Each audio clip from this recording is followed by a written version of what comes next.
Meu nome é Larissa Ribeiro, eu sou orientada pelo professor Elias Galante e nós estamos participando do primeiro ERMAC MS.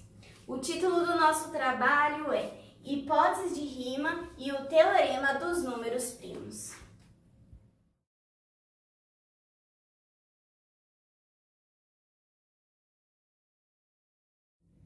Números primos são números inteiros que são divisíveis apenas por um, ele mesmo e seus respectivos opostos.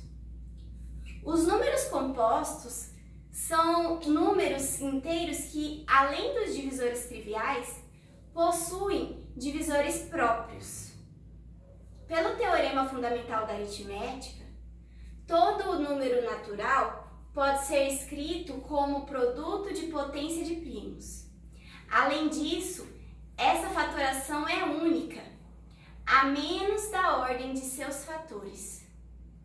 Em uma de suas obras, Gauss escreve: o problema de distinguir os números primos dos números compostos e de exprimir estes últimos à custa de seus fatores primos deve ser considerado um dos mais importantes e úteis problemas em aritmética. Ele tem envolvido o esforço e sabedoria de antigos e atuais matemáticos, em tal escala que seria inútil discutir o problema detalhadamente. Apesar disso, a própria dignidade da ciência requer que todos os meios possíveis sejam explorados para a resolução de um problema tão famoso.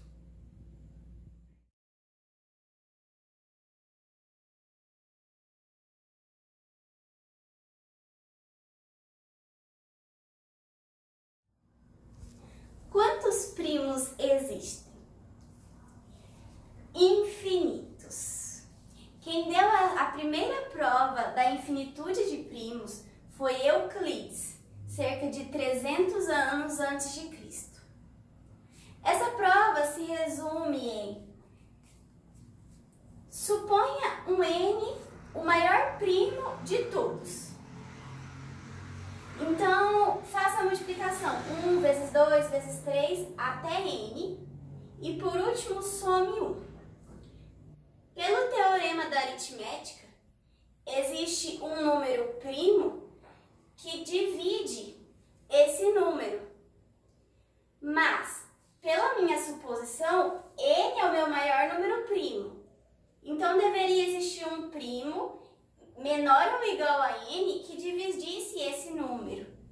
Mas todos os números primos menores ou iguais a n não dividem esse número, porque deixam o resto 1. Assim, existe um primo maior que n que divide esse. Contradição, ou seja, os primos são infinitos, não existe um número primo maior que todos os outros. E como os primos se distribuem? Essa é uma pergunta que muitos matemáticos fizeram e fazem ainda hoje. A função que determina a quantidade de primos naturais menores ou iguais a um número x é chamada π de x, função de contagem de primos. Em 1798, Legendre conjecturou uma função assintótica a π de x. Essa função é x sobre a vezes ln de x mais b, para valores de a e b a serem determinados. Tempos mais tarde, o próprio Legendre aprimorou a sua função para x sobre ln de x mais a, embora não tenha conseguido provar. E para x suficientemente grande, a tende a 1,0863. Em 1849, Gauss escreveu ao astrônomo John Encke que, quando tinha cerca de 15 anos, escreveu em uma de suas anotações que a função x sobre ln de x é assintótica a π de x. o que conhecemos hoje como Teorema dos Números Primos. Gauss também, nesta carta, derrubou o valor de 1,0863 de Legendre. Mas Legendre não ficou sabendo desta carta, o que evitou uma segunda desavença entre eles. Porque a primeira foi que Legendre, em 1806, publicou a descoberta do método dos mínimos quadráticos. Mas Gauss, assim como dessa segunda vez, diz que já tinha descoberto isso alguns anos antes. Legendre ficou chateado, claro, mas acontece que Gauss, ele publicou bem menos do que escreveu. Muitas coisas ele deixou anotado para si próprio, porque ele exigia de si mesmo que os seus artigos estivessem na mais perfeita lógica. Em 1838, Dirichlet descobriu uma função também assintótica à função π de x, mas que tinha uma aproximação melhor, e essa função ficou conhecida como Lie de x, que ela é igual à integral de 0 até x de dt sobre ln de t.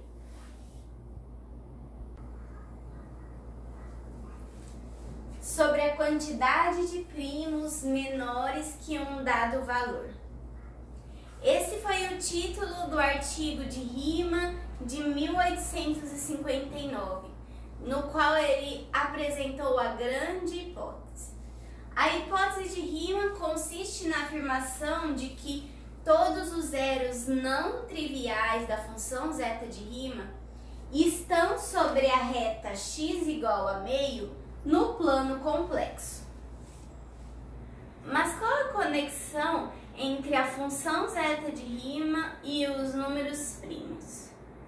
Euler foi o primeiro a observar essa conexão através do produto euleriano. Em seu artigo de 1859, Riemann apresentou uma fórmula exata para a quantidade de primos menores ou iguais a um número x. E essa função depende dos zeros não triviais da função zeta. A partir deste artigo, soube-se que se provassem a hipótese de Riemann, provariam também o teorema dos números primos. Mas a partir do trabalho de Van Maegelt, ficava claro que para provar o teorema dos números primos, bastaria provar que todos os zeros não triviais da função zeta estão à esquerda da reta x igual a 1. Para este trabalho, nós utilizamos dois livros. O Obsessão Prima, de Derbyshire, e também Os Maiores Problemas Matemáticos de Todos os Tempos, de Ian Stewart. Obrigada pela atenção.